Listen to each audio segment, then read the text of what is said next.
Sunday special ఈ చికెన్తో chicken fry అయితే చేద్దాం.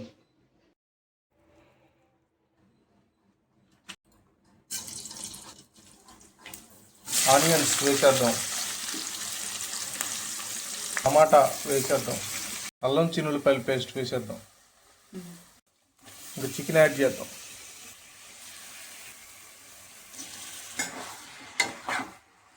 కొంచెం పసుపు యాడ్ చేద్దాం, కొంచెం సాల్ట్ యాడ్ చేద్దాం, కొంచెం కారం అయితే యాడ్ చేద్దాం, కొంచెం పచ్చిమిర్చి అయితే యాడ్ చేద్దాం, కొంచెం జీలకర్ర పొడి యాడ్ చేద్దాం, గరం మసాలా పౌడర్ కొంచెం యాడ్ చేద్దాం, ధనియాల పౌడర్ కొంచెం యాడ్ చేద్దాం. ఫైనల్గా కొంచెం కొబ్బరి అయితే యాడ్ చేద్దాం. కొంచెం కొత్తిమీర అయితే వేసేసి కలిపేస్తే మన చికెన్ కర్రీ అయితే finally restaurant style chicken curry ready.